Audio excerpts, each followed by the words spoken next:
So here it is, our Premier League predictions for the upcoming season. Comment down below your predictions from 20th to 1st, and comment if you strongly disagree with any of our points. Without further ado, let's start with a relegation spot. So rock bottom, I've got Luton Town. In 19th place, I've got Sheffield United. And in 18th, I've got Everton. So what's yours looking like? Mine are very similar. I've got Sheffield United bottom, Luton in 19th, and I've got Wolves to finish 18th. Interesting. And, well, obviously we can both agree on Sheffield United and Luton. I think we both know that... Lack of experience, lack of Prem quality. Yeah. I think it's worth a mention, though, that why I think Sheffield United will finish above Luton is because of the back five. They're a bit more tight defensively, and the overlapping centre-backs could cause a lot of problems. But obviously they lost their star striker. And Luton haven't got a lot of Prem experience. I'll put them bottom. And that's why I've put Sheffield United bottom, because I think they've sold their best players. True, They've sold Ndiaye and Van der Berg, who's gone to Burnley. So I think... I think it's a coin flip between those two. It literally is, yeah. So you could choose between them two. But why have you gone for Wolves going down? Obviously, the Lopetegui news, obviously, it's sort of... There's so much controversy surrounding him. And the likes of Neves and Moutinho both gone. Neves, arguably Wolves' best player. Yeah, so I agree. They haven't really been replaced either. So... I just think that I don't see them. Lost Nathan Collins as well, their star centre back. Collins too, yeah. Went to you can make a case for Wolves going down, yeah. When you're going into a season when you don't even know a manager's there, it reminds me when Conte's at Tottenham. When you go into a season when a manager's not there, it really does mess things up. Like the whole atmosphere around the club isn't quite right, is it? Why would you want to play for a manager when you don't even know if he wants to be coaching you? So it could just cause a lot of issues with the team. So I gone with Everton in 18th. I just think Everton and Wolves, that is a coin flip as well. But why I think Everton will go down is I think Wolves have got a lot of good players. I think Pedro Neto will have a really good season. Yeah. And I think they still have a lot of good players despite a few leaving. But with Everton, I just think they've been flirting with relegation for the last couple of seasons. And they haven't got any goal threat whatsoever. I know Calvert-Lewin's a goal threat, but he's injured a lot of the time. Dan Juma's good, but he's not a clinical goal scorer. They signed that new striker, but obviously, would he start regularly? Would he hit the ground running straight away? Their midfield and the defence is quite good. They got Onana in midfield. He's a solid midfielder. And their back line with Tarkowski and Pickford is quite solid. But I think because they've been flirting with relegation for a couple of seasons now, and they haven't made big moves in the transfer market, their team does look much the same. I do think they could go down. But Harvey does make a fair case for Wolves. And I think if Wolves go down over Everton, I wouldn't be surprised. But yeah. So in 17th, just beating the drop, I've got Nottingham Forest. 16th, I've got Everton. And 15th, I've gone for Fulham. So in 17th, I've gone for Wolves. Obviously the team that Harvey picked to go down. 16th, I've gone for Forest. And 15th, I've gone for Palace. So there is a slight similarity there. Obviously, I picked Everton to go down. Harvey picked them to finish 16th. Why is that, do you say? So I think they've got more experience in terms of relegation fights compared to the other teams in there, and I think Sean Dyche, he's a master in terms of staying up. Goodison Park is a fortress when they play there at home, when there's a big game happening, and I think Sean Dyche just has enough to keep that experienced Everton side up. They haven't got enough quality to sort of boost themselves up, which is why we both got them down there. But I do think that they will have enough to stay up. So obviously I picked Wolves to stay up, Harvey picked them to go down. I just think they're a bit better equipped all over, and obviously like I said about Neto, so I think Wolves will stay up.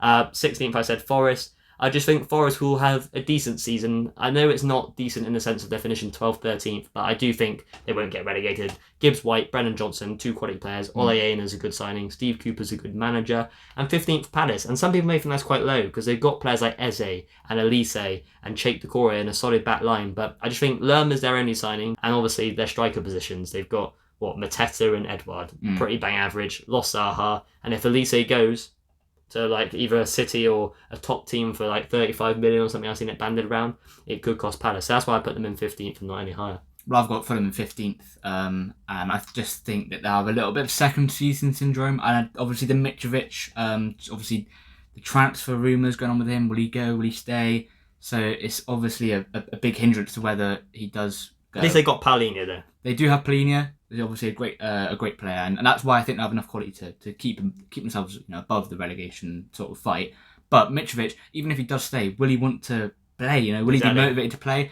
And obviously Nottingham Forest as well. I went for 17th. If I just quickly go over that, Brennan Johnson been linked to a move away, so I think that could sort of impact them. And I think they will just have enough quality to stay up. Steve Cooper's been more like focusing on cutting the squad, which also has been a bit of a hindrance because, in my opinion, I don't think they've signed enough quality players. They signed loads last window, but you still don't think they've signed enough this window? No, I don't think they've just got quite the quality. Sort of last season, I know they stayed up, but they sort of just stayed up, and I think it's sort of the same this year. I don't think they have enough quality. Like the likes of Alanga, I'm not really personally really fan of him. So I think they won't have enough quality to sort of boost them up the table, but I think they'll stay up just about. So now it's time for 14th to 11th. So in 14th, I've gone with Fulham, 13th, Bournemouth, 12th, Burnley, and 11th, West Ham. So what have you gone with? I've gone for 14th, Palace, Interesting. 13th, Burnley, and 12th, Bournemouth, 11th, and I've gone for West Ham.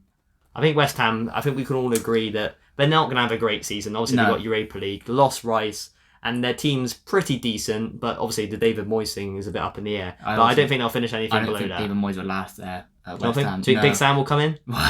Graham Potter? Possibly. Potter's a good shout, but I don't think he'll last there. But West Ham don't have, they have enough quality with the likes of Paqueta and Bowen. Obviously, not being anywhere near the relegation fight, and I think they'll have a solid season.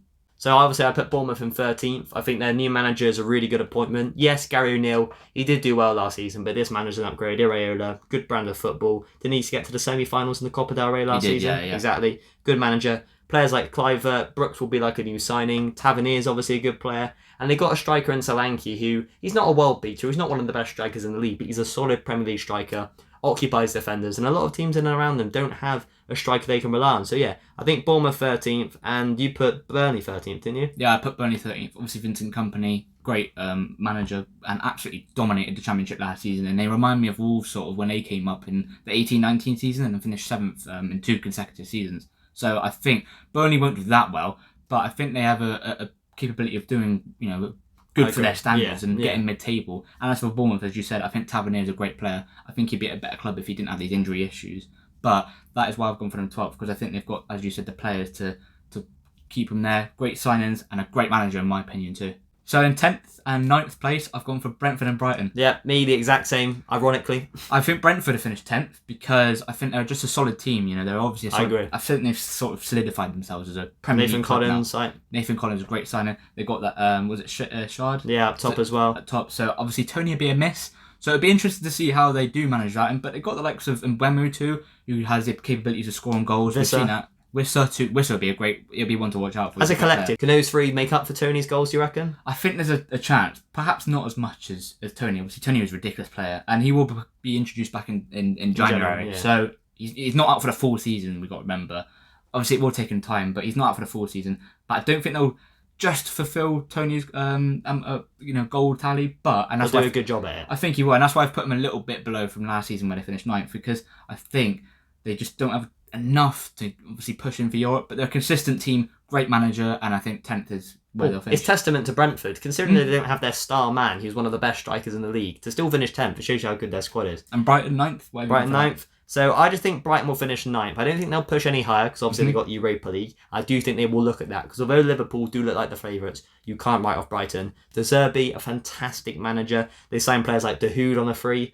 Milner, bags of experience. He will help them cope. I know it sounds stupid, but I think Milner and Lallana, considering they got Europe, 2 experienced players. They'll help them cope with those European nights, 3 games a week. Exactly. Brighton have got enough. They've got a combined experience and youth talent put together, and I think that can really create a great team there. But they did lose Levi Colwill, and he is a quality centre. I think he's one of the best centre backs in the league, I'd say. Brilliant on the ball. Chelsea have got a really good player there. Obviously, he was on loan at Brighton, but that's a big loss. But at least they kept Caicedo. Yes, they lost McAllister, but to keep Caicedo, sign players like Milner and De Hood. João Pedro looks really good apparently in pre-season. That's why I just think they'll just be above Brentford. I think João Pedro you'll see later, but I'll rave about him later. I think he's been a great sign for Brighton. Been great in pre-season, as you said. I think Europa League could be a bit of a hindrance in terms of Premier League standings. I'm not saying they're going to do bad in Europa League, but in terms of where they'll finish in the Premier League, I think Europa League could affect them, obviously, Thursday nights.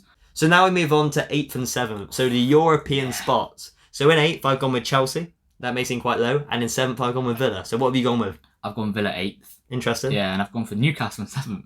Ooh, that's quite high. And I've gone for Newcastle in 7th. I know a lot of people be thinking, what on earth? And I'll cover that first. So do you think they've had a good summer?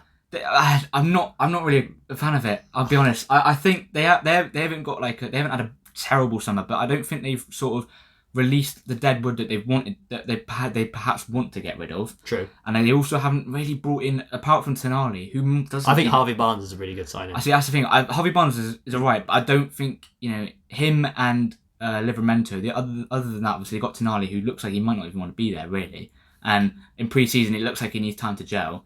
And Barnes and Livramento, listen, I might be proved wrong, but are they are they really Champions League signings? I think they're signings that you could make if you're like if Newcastle finish 8th. I think they can make them signings. I'm not sure if it's that kind of signing to really push them. Tonali's a great signing, and if he does well, then I will probably be proven wrong. Well, we got a video on Tonali. Go check that out. Go check that out, actually, yeah. And if I get proven wrong, then I think with Tonali, I think that they'll probably finish higher. But I'm not really sure how he'll do at Newcastle. You think the Champions League midweek will obviously that's what I was about to say.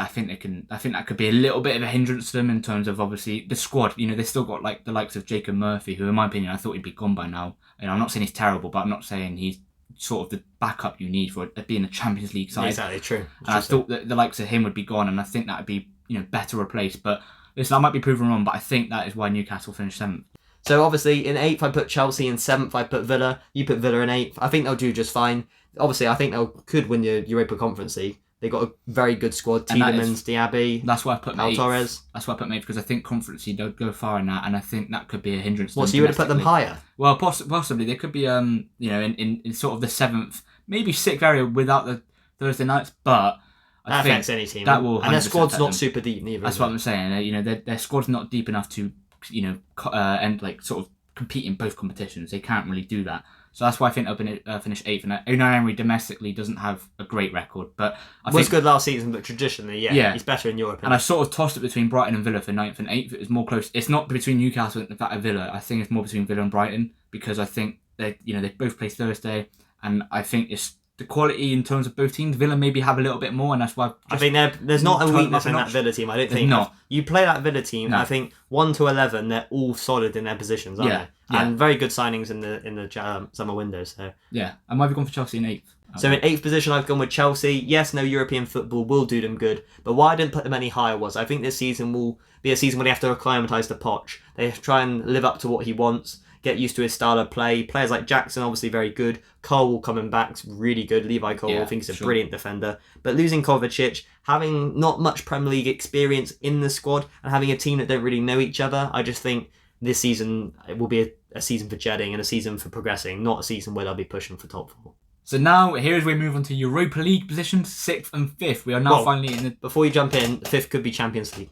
Oh, yeah. Forgot about that. Depends on the coefficient. But new rules now. It's weird, isn't it? So, yeah, it'd be interesting to see. But, yeah, who have you gone in 6th and 5th? I've gone for Tottenham in 6th. And I know people will be thinking, what on earth? Because I know most people out there, I think we've been very underestimated. Most people out there have been saying... Well, you're a Tottenham fan yourself, aren't you? You know them better than most people. Exactly. And I've seen a lot of people said we're going to finish 9th and 8th, or a lot of 10th as well. I've seen that. I disagree, actually. And I would say that the good thing is there's no expectations. So I'm happy that's sort of a thing for us for our season. No European football. No European football. That is definitely a sort of bonus to us in terms of domestically.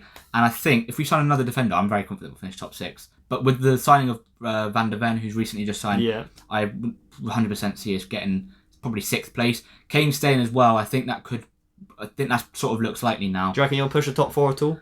A top 4 push, I'm not sure. I'll be honest. I'm not sure about a top 4 push. But I think the Maddison signing will probably see a different side to us, because we've got a lot of creativity now. We've finally sort of seen that Eriksen replacement. Lo Celso too has been a great player in pre-season, and he's been proving a lot of people wrong, including myself. So I think that is why we could see Tottenham in 6th place, and I'm very confident in Postecoglou sort of succeeding with us, and I think that'd be a great start to his sort of reign, really. But I don't. Would he end Tottenham's trophy drought there? Well, that's for another time. I don't know about that, but I think 6th.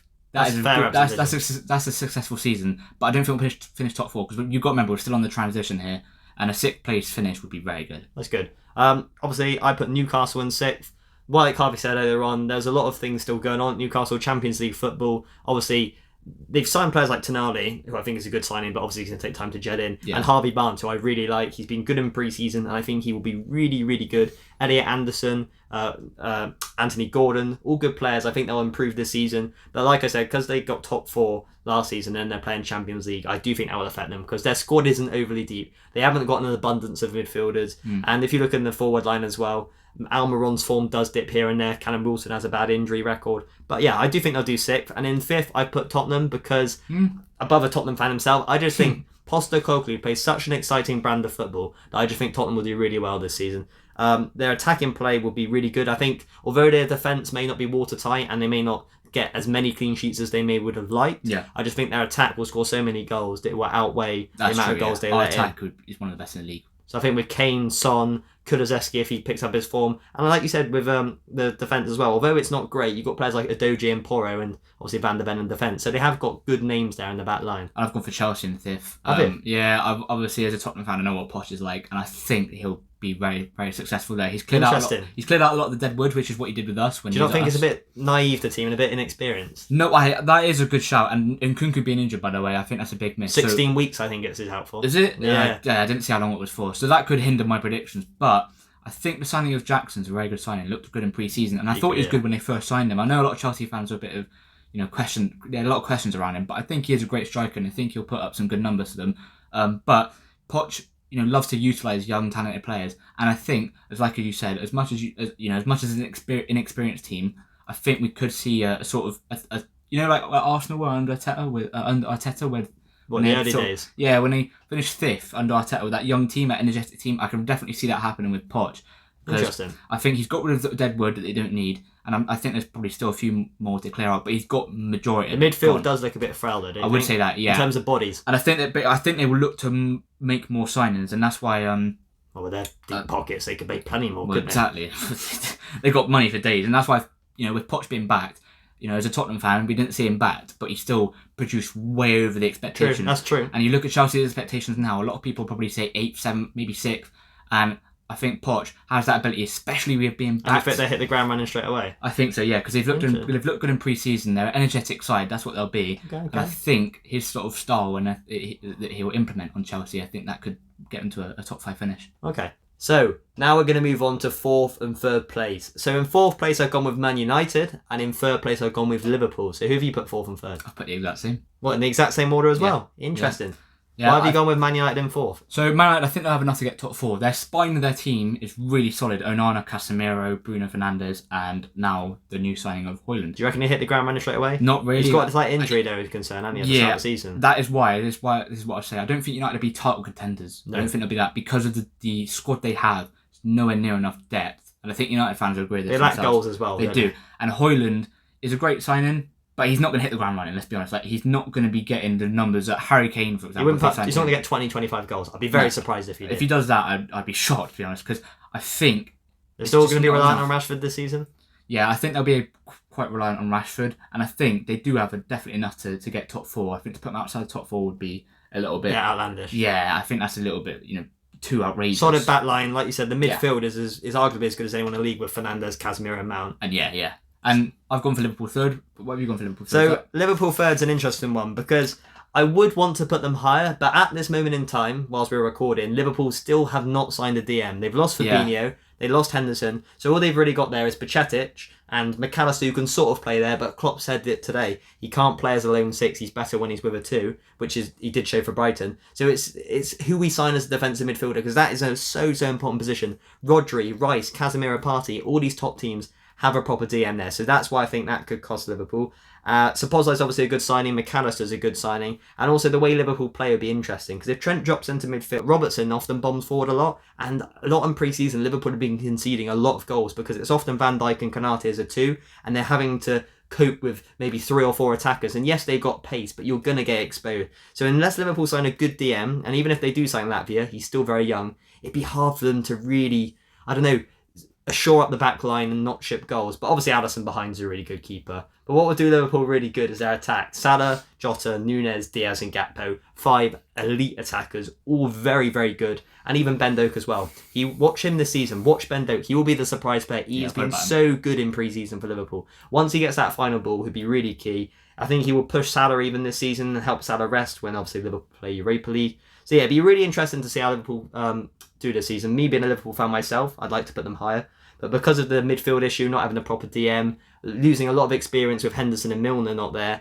I just feel like, and the defence looks a bit frail, I think we could do with another centre-back signing. I just think pushing for the title would be a very hard task. I'd echo what Zach said, and Zach just mentioned it then, a centre-back signing. I think that's crucial for Liverpool if they want to 100%. Push any higher and even compete for the title, because their defence looks very frail. Obviously, after Van Dijk and Konate, who has both, Konate specifically has injury issues, and Van Dijk's he's still a great level, but not what he was. So I think there definitely needs to be some defensive Matip and signings there. Gomez aren't. Well, looking at them last season, they look like they're... Gomez has got the pace to cover for when we play the box midfield, but it's just... he switches off all the time, and with Matip, although he's a bit more switched on and he's a better defender, he ain't got the legs to get across. So No. I think we need a centre back and a DM, and if Liverpool do sign a good DM before the window closes, sign another centre back. I think they could be title contenders if that happens. I think because the attack is just so good, and obviously the goalkeeping position, Kelleher and Alisson, world class pairing of goalkeepers. So it'd be interesting to see. But I think if Liverpool sign a DM and a centre back, they could push for the title. But at the moment, no. I think third is probably a fair representation. And now for the top two. All right, this is interesting. So who have you gone for in second and first? I've gone second place, the most valuable squad in the team, Arsenal. I've gone for Arsenal second. No surprises. I don't think they have. They have a lot of depth compared to Liverpool United, and I think they'll finish above them. But compared to Man City, I just don't think they quite have the bottle for it. Or the cutting edge up top. They don't. No, I think City, they are just levels above right now. But I do think, by the way, if Arteta doesn't manage, their expectations should be first. And if Arteta manages to finish below second, I think that's an embarrassing season for Arsenal. Yeah, top two should be 100%. The most valuable squad in the team, most valuable squad in the league. Sorry, over 200 million spent this summer, and over $500 million spent since Arteta joined. Yeah. If you're finishing below second, I'm sorry, that's an embarrassing. And they got to win they got to win one of the domestic cups or even the Champions League. They can't finish the season trophyless. No, and if Arsenal fans sit there after the season goes and think, well, we got top four, that's embarrassing. Yeah, they definitely need to improve upon that. Rice, obviously a very good signing. Yeah. Timber, a good signing. Havertz is an interesting one. Be interesting to see how he fits, because I either think he's good alongside a striker who can score goals, or I don't know, is he really a number 8? It's hard to see. Does it weaken their midfield? Made some good signings, don't get me wrong. Very good team, and I think they are a cut above Liverpool United in terms of a settled squad. They've all got positions. Yeah. But I just don't think they've got more quality than the likes of Liverpool United. But I think if you, in terms of like actual title race, in midfield and defence, I think Liverpool's attack is a lot better. Yeah, I'd agree with that. Yeah. But I do think Arsenal just obviously in general have a lot more quality, and that's why I think they finish above. But in terms of the title race, I don't think Arsenal will compete with Man City. No. I don't think they'll be really, really close neck and neck. They might be, but I don't really see it. No one's ever won 4 in a row, but I think it will happen this year. I think so. Yeah, City are just that good, and Arsenal are just even if they are first at any point. I'm sorry, but they're pretty. I don't back them, mate. I don't. I think they'll bottle it. They just that's what they do. Arteta's cut out. That's what they do. That's what they do. Arteta can't seem to hack the big situations. So I think Arsenal finish second. Average season for them in my opinion, finishing second. Okay. But... So obviously we both put City first. I think City are absurd. Yeah, even though they lost Gundogan and Mahrez, they got a player like Kovacic, a really, really good technical player, a different profile to Gundogan. He won't score the same goals, but he will offer something different. Kept hold of Bernardo Silva, absolutely key. Yeah. Rodri is obviously world class. De Bruyne is world class, and it'd be interesting to see how Pep sets up, because with Gvardiol, he may displace one of the defenders, and we've seen in the Community Shield and in pre-season, it's almost like he's playing a 4-2-4 or a 4-4-2, and Haaland and Alvarez are both starting up top. So it'd be interesting to see how they function. I was about to say, you're forgetting the main man. Exactly. He's a main man. If you've got Kai Havertz up front, you're not winning the league. When you've got Haaland up front, you're I don't think he'll score score as many goals this season, though. Haaland? No, that's a good shout. I think because if he starts alongside Alvarez and they play a 4-2-4, 4-4-2, I think the goals won't be as shed out. I still think Haaland will get 20-25 goals. Yeah. But I don't think, like last season, he was literally the focal point up top. Whereas if Alvarez is coming into play, it's a bit different. And it'd be interesting to see how Foden does this season as well. Like, will this be a breakthrough season? Yeah. Well, I know a breakthrough season sounds a bit weird because he's broken through years and years ago at City. But in terms of... Can he reach that level that we know he can reach? Yeah, getting like 10 goals, 10, 15 assists. Like, really putting his stamp and his imprint on this team. So... be interesting to see what happens, but with the signing of Gvardiol, with the signing of Kovacic, Pep with his bamboozling tactics that every other manager seems to copy, I just think City will win the league unless either they get big injuries to key players, or if Pep tries something so outlandish that he doesn't even know what he's doing himself. So what I will say about City is they've got youth players to bring in for days as well. They've got the likes of Cole Palmer, Rico Lewis. Cole Palmer scored in the Charity Shield. Rico Lewis been brought in last season. We know about him. McAtee. Yeah. There's literally loads of youth players that we probably don't even know about. Pep will bring in and implement into this. Clones.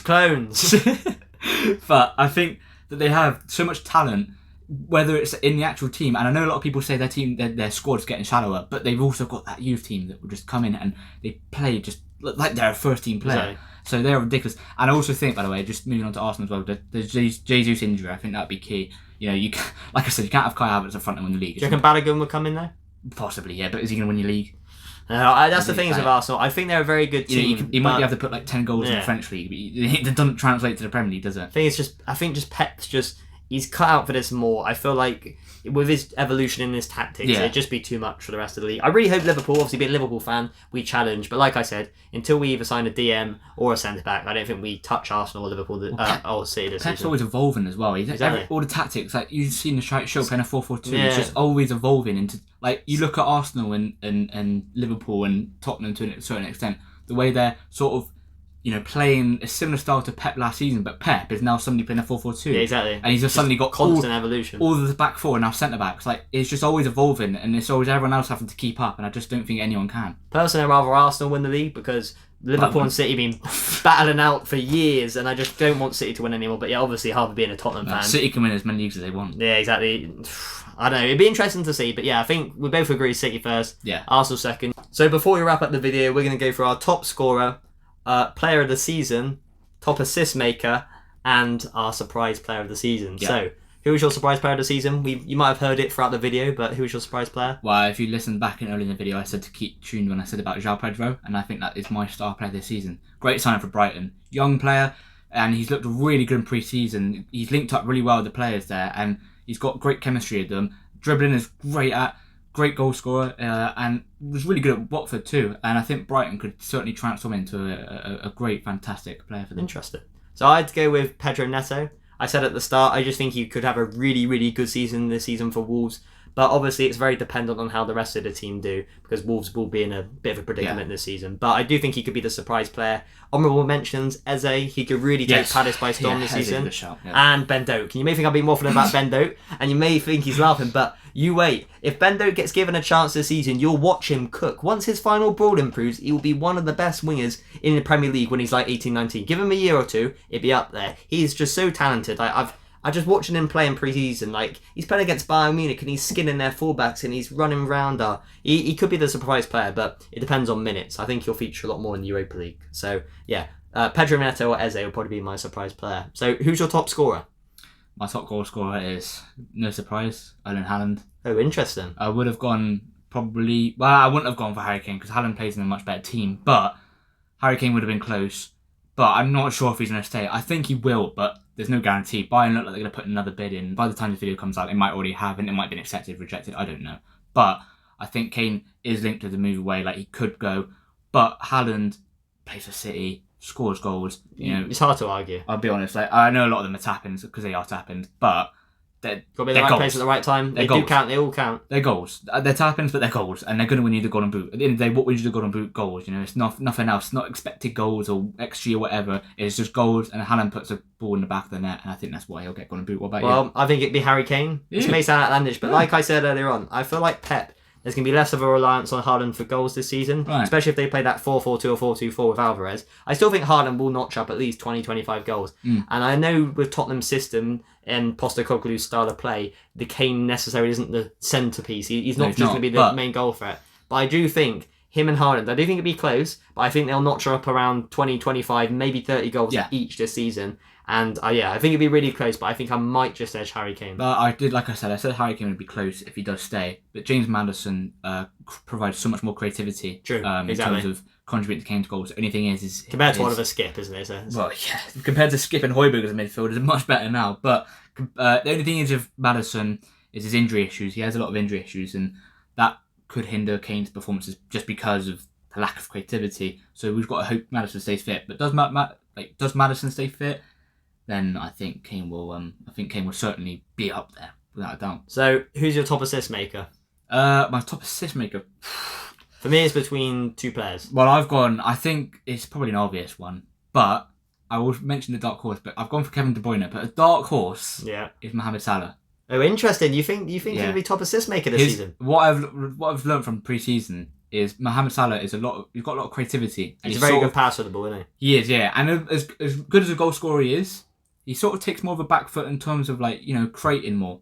And I think he's sort of advanced that aspect of his game a lot more now compared to what it was before. But before he was just an out and out goal scorer, and he would score goals and wouldn't create as much. But now he sort of creates a lot more. I think he's playing with different players as well and different systems. I think it is. Well, last season he got double figures in goals and assists. Exactly. And I think he could do the same this season. I think he'd create. So that could be your. So you think it will be De Bruyne, but it's a fair shout. Yes, I think it'd be De Bruyne, but Salah's a good shout. But yeah, what about you? I think it will be De Bruyne, but I don't know how many minutes he will play this season because I know when he's fit he will play most of the time, but I don't know because he's getting older now. Will Pep almost want to experiment without him and maybe leave him out in more matches and maybe prioritise him for Champions Foden's a League good ties. shout, then. So Foden's, but I don't think Foden will play enough. I don't know. You don't think? I do think it would be De Bruyne just. Trent, I think, will be. Trent's a good shot, actually. Yeah. I know Yes, it depends where he plays, because if he plays Yeah. as in a double pivot, he's not going to be as far up the pitch, but he still can create from deep. Brilliant. But yeah, Harvey's got a good shout with Salah there. I don't know. I didn't think of Salah, because although he gets double figures, I never thought of him pushing past De Bruyne and Trent. But No, yeah, you make I a don't fair think- shout. I don't think, like I said, I don't think he'll pass De Bruyne. But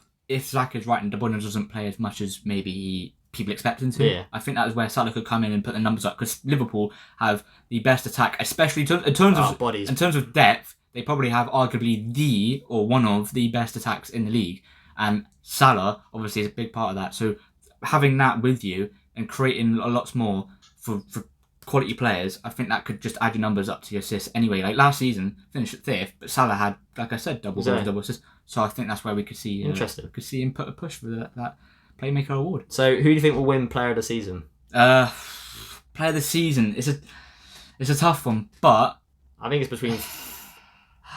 I want to say Kane. If Kane wins Golden Boot and he plays really well in his Pochettino's team, I was about to say, I'd say Kane. I'd say it depends on De Bruyne's minutes. He may just play the whole season, De Bruyne, but I'm not too sure. Salah's always a shout. Trent is a big shout. And I know this might sound an outlandish shout, but if Cody Gakpo plays really good for Liverpool this season through the middle, because he was excellent last season, I think he's a phenomenal player. I think he's got a super high ceiling. He can play in the 8, the 10. He can play as a false 9, out on the left. His versatility is Bruno Fernandes immense. is a shout as well. I don't know. I don't think he'll get it, but I just think Gakpo, if he notches like 15 goals, 15 assists this season, maybe even more than that, and he plays primarily in that role, it's just because of the rotation though. Because obviously Liverpool have a lot of forwards, but if he's playing regularly, I think he can make a case. But I think it will be Harry Kane. I'd probably go. It's between De Bruyne and Haaland for me. No, really, not backing your boy Harry Kane. No, I wanted, but I don't know if he's going to be there. Well, yeah, obviously, but if he is there, would you back him? Well, if he scores less goals than Haaland, like I predicted, no, because obviously if he's got less goals than Haaland, he's not going to be above him, is he, in terms of receiving the award. I'd probably go for. I'm going to go for Haaland. Interesting. I think I'll go for Haaland just because I think he'll put up some great numbers again. Not as good as last season, maybe, but he'll put up, in my opinion, like a possible either 30 goal or near 30 goal season. That will get him the Player of the Year award.